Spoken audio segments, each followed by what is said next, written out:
இன்னைக்கு கர்த்தர் இன்னைக்கு நம்மளை தெரிஞ்சுக்கிட்டார். அதான் சொல்கிறாரு, நீ என்னை தெரிந்து கொள்ளவில்லை, நான் உன்னை தெரிந்து கொண்டேன். நீ பிதாட்ட கேட்கும்போது நீ ஒரு கனி கொடுக்கும்படி, அந்த கனி உங்ககிட்ட நிலைச்சிருக்கும்படி நான் உன்னை ஏற்படுத்தினேன். இப்போ என்ன சொல்கிறாருன்னா, நான் தெரிஞ்சுக்கிட்டு உன்னை நீ வாழ்க்கையில் கனி கொடுக்குற ஒரு வாழ்க்கை வாழும்படி அவர் சொல்கிறார்.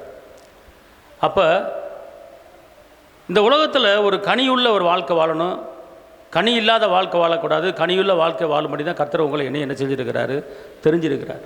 இன்றைக்கி நம்ம எத்தனையோ தேவைகளுக்காக எத்தனையோ போராட்டங்களை போராடி நம்ம வாழ்க்கையை ஓட்டிக்கிட்டு இருக்கோம். ஆனால் அழைச்சவர், தெரிந்தவர், உங்களை கைவிடாத கண்மலை, கைவிடாத மீட்பர், கைவிடாத இரட்சகர், உங்களை தள்ளாட விடாமல் கரம் பிடித்து நடத்துகிற என் தகப்பன் இயேசு தெரிந்து கொண்டவர் கண்டிப்பாக உங்களை கீழாக்காமல் மேலாக்கி, வாழாக்காமல் தலையாக்கி அற்புதமான முறையில் உங்களை நடத்த வல்லவராக இருக்கிறார். ஆமென் சொல்லுங்கள்.